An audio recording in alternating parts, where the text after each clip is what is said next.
So welcome to the show, Isabel. First of all, there's a few things I want to play you, but just initially, your thoughts.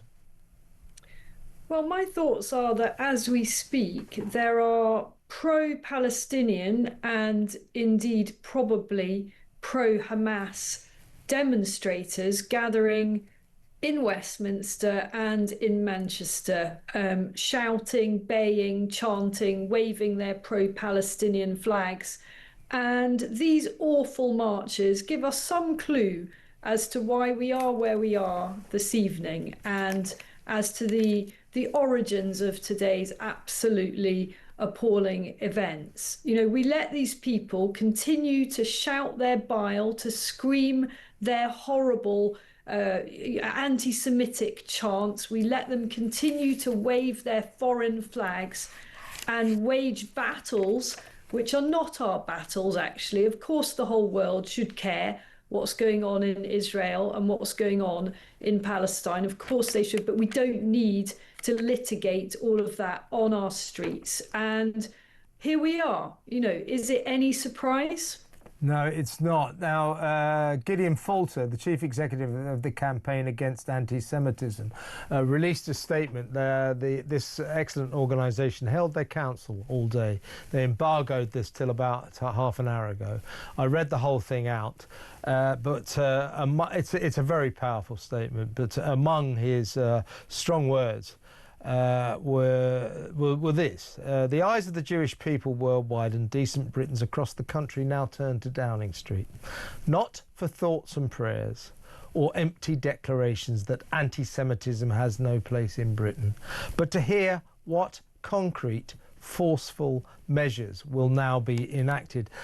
Gideon also talks about virtue signalling politicians who have poured fuel on the fire of extremism, and he points the finger at police forces and police chiefs who have failed to tackle the mobs on our streets. Now, talking about that video, the demonstration that's going on right now in Parliament Square in Britain, in London, loud pro-Palestine mobs screaming their heads off. There's one happening as well in Manchester.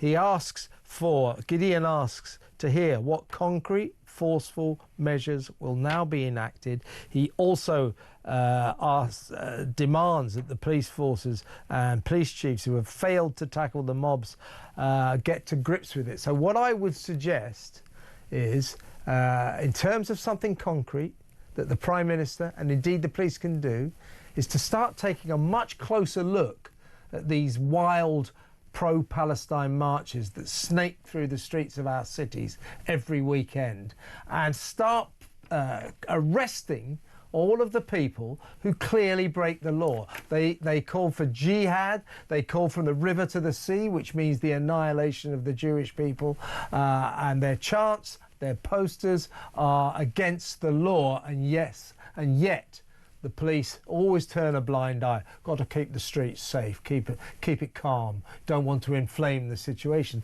Well, the Jewish community is demanding now concrete action, and I would suggest that the Prime Minister might want to start by getting the police to police these pro-Palestine mobs properly and arrest them when they break the law by essentially calling for the extermination of the Jewish race.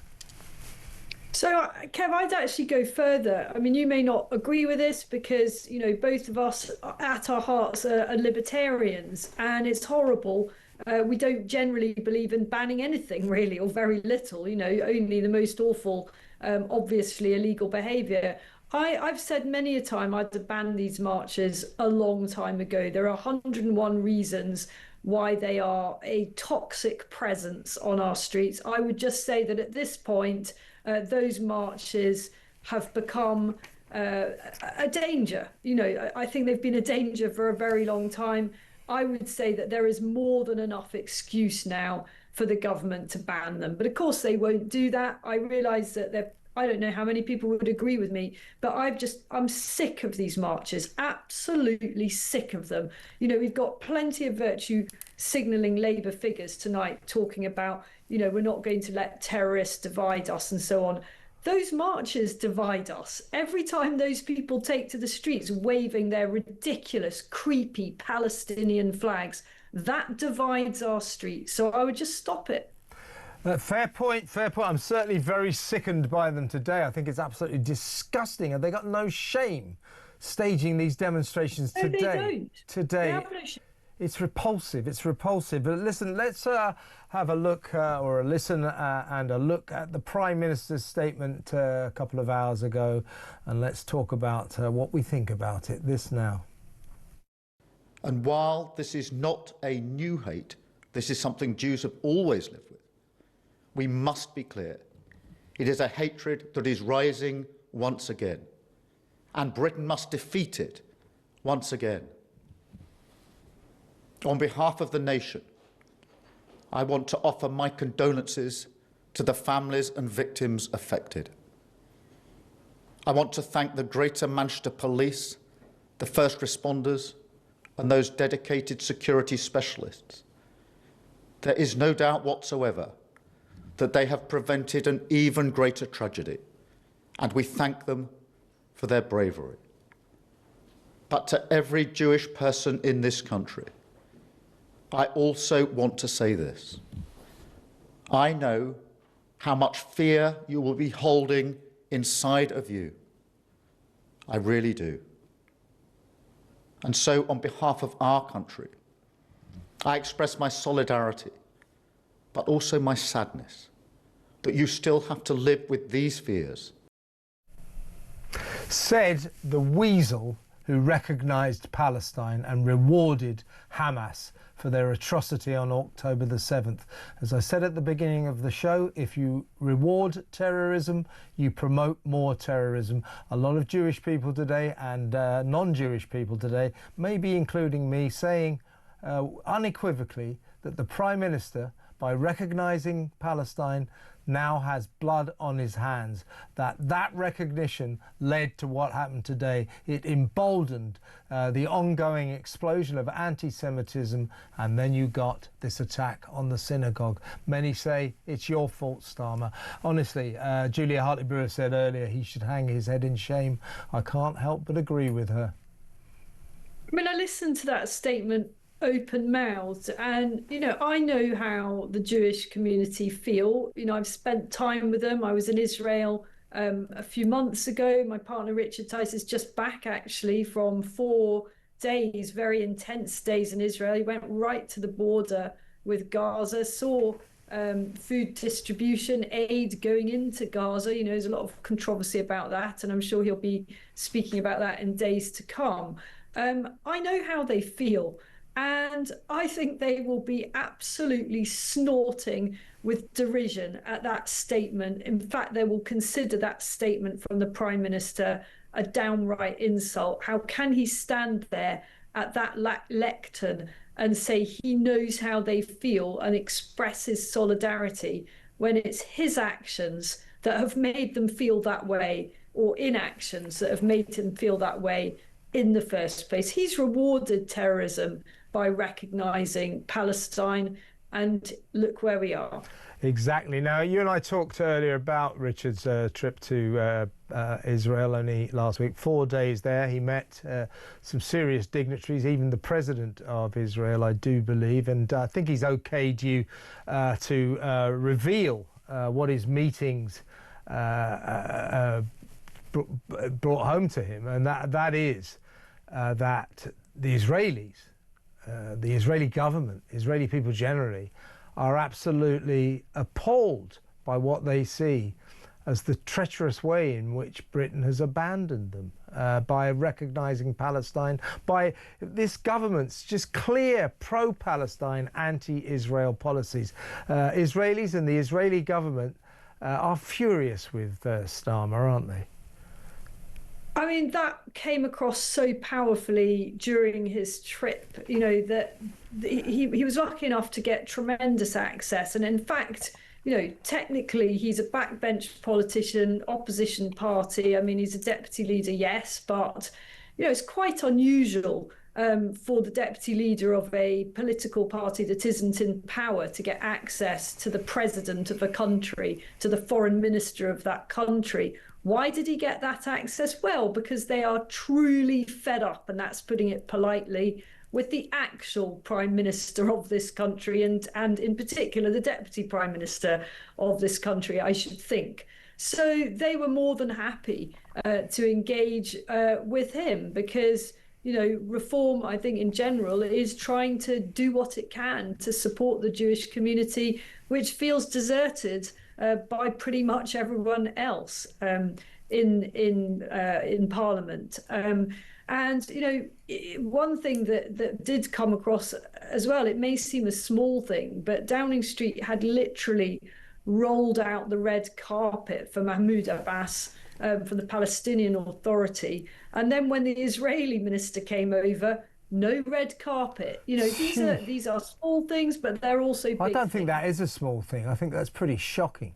And it reveals, it's a window into the sort of tortured pro-Palestine psyche of our Prime Minister and his craven crew. It really is. Absolutely it is.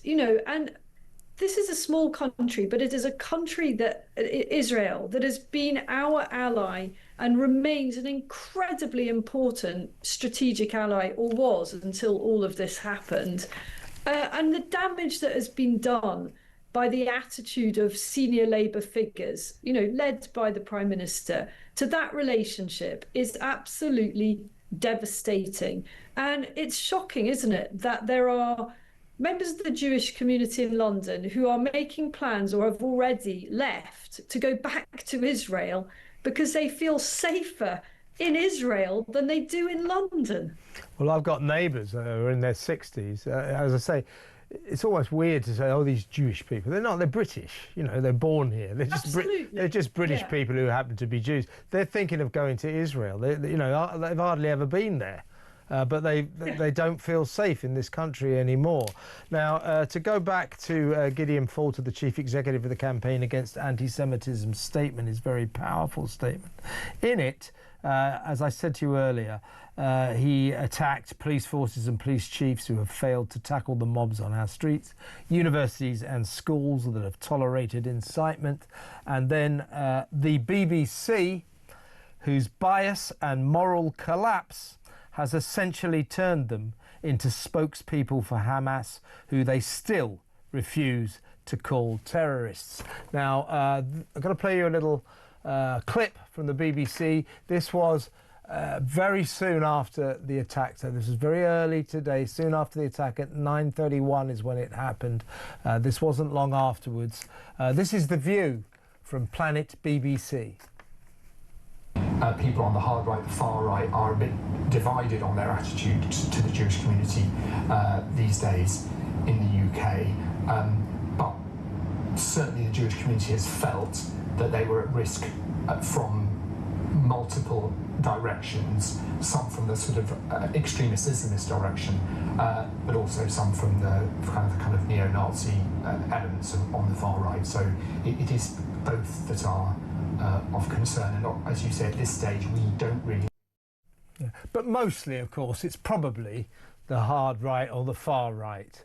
I mean, who else, except for the BBC, half an hour after that atrocity at the Synagogue in Manchester, was going, I reckon it's probably the far right?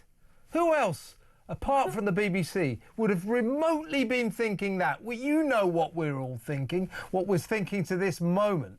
We're not thinking it was the far right. Only the BBC, the pro-Palestine, anti-Semitic BBC, would ever say that. It's extraordinary, isn't it? Well, actually, I'm not sure I agree with you. I'm not going to name names, but I can think of a couple of other media organisations that would probably be tempted to do. I think a fair play. I know what you mean. Yeah. But yes, the most important. Sky. Sorry, I was just clearing my throat there. Sky News. Sorry, carry on. The most important and influential organisation that would do that is, of course, the BBC. And how do they get away with it? It's astonishing, isn't it? I mean, yeah, it's just absolute twaddle. And very quickly we saw the images of the perpetrator of this attack, who's now dead. It's just not looking that far right to me. Yeah, put it this way: if he really is far right, he's a far right extremist who really admires the Muslim look. Let's put it that way, shall we? I mean, I'm sorry, we don't mean to make light of this because it's not a funny thing at all. It's not at all. We're not, we're not. Yeah, we don't know, of course, but we don't know. We're not being flippant. But look at that. Look at that. Look at that. Far right bug. Yeah, people will look at that and they will draw their conclusions. Of course, we cannot say anything definitive. But as I say, you're quite right, Isabel. It's not just the BBC, but the BBC is the worst offender here. And Gideon Falter quite rightly pointing out, this organisation, this BBC, our state broadcaster that we have to pay for, is just disgustingly still refusing to call Hamas, those thugs, those rapists, those murderers, those baby killers, still refusing to call them terrorists. What on earth is going on, as I say, on Planet BBC? Well, I mean, unfortunately, this has contributed to a culture in which it's become really pretty difficult to make the other side of the argument. You'd ask any parliamentarian that is not on the pro-Palestinian side of things, and they will privately admit that they're pretty nervous about standing up and being accused of being pro-Israeli and then pro-genocide and pro-this and pro-that. It's really difficult, and MPs that do stick their neck out on this risk being targeted. We've seen this already. Their personal attacks. Fortunately not physical, but you just don't know, on MPs that are not seen to be on the woke side of the argument here. All this has created a toxic culture so very far away from where the actual battles are being fought. I'm sitting here tonight in a country in the Middle East, and the idea that people would feel unsafe on the streets here because of the war in Israel and Palestine is completely alien. So how is it that it's acceptable for this to be litigated on the streets of the UK?